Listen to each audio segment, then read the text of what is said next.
आज डेट हो गई है 16 दिसंबर 2025। क्यों खास है आज का द हिंदू न्यूज़पेपर, आइए एक बार जानते हैं आज की सारी इंपॉर्टेंट द हिंदू हेडलाइंस। तो आज के जो सबसे इंपॉर्टेंट आर्टिकल्स उनमें शामिल है जी राम जी विधेयक और शांति विधेयक 2025। दोनों ही विधेयक संसद पहुंच गए हैं और देखते हैं कब तक ये पास होकर के कुछ नए बदलाव लेके आने वाला है। इसके अलावा जो जी राम जी विधेयक है ये मनरेगा के 2005 के कानून को रिप्लेस कर रहा है और जो शांति विधेयक है ये दरअसल भारत के परमाणु ऊर्जा क्षेत्र में कुछ नए सुधार कर रहा है। ये बात आपको ध्यान रखनी है। साथ ही भारत के व्यापार घाटे के लिए एक नई स्थिति ये है कि नवंबर महीने में भारत ने अपने व्यापार घाटे में बड़ी कमी कर ली है, जो एक अच्छी उपलब्धि है भारत की। साथ ही भारत में क्यों जैव सुरक्षा के लिए नए नियमों और नीतियों की आवश्यकता है, ये बात की गई है।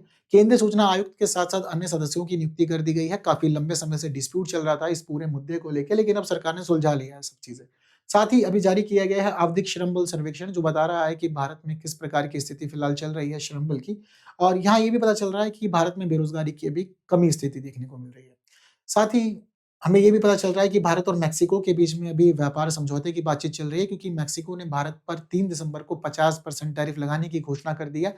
अब इसके बाद दोनों देशों में चर्चाएँ चल रही हैं कि जिस तरह से जल्द कैसे भी दोनों देश व्यापार समझौते को फाइनल कर लें। और साथ ही एक खास आर्टिकल आप लोगों के लिए ये भी है कि किस तरह से सूखे और बाढ़ के बावजूद कनाडा ने इन विपरीत परिस्थितियों में भी अच्छी उत्पादकता और अच्छी कृषि करके दुनिया को दिखा दिया है। तो भारत के लिए क्या-क्या सीख मौजूद है, वो सारी चीज़ें आपको समझ में आएँगी और कुछ आर्टिकल शॉर्ट में भी हैं जो आप लोगों के लिए खास हैं यूपीएससी एग्ज़ाम से।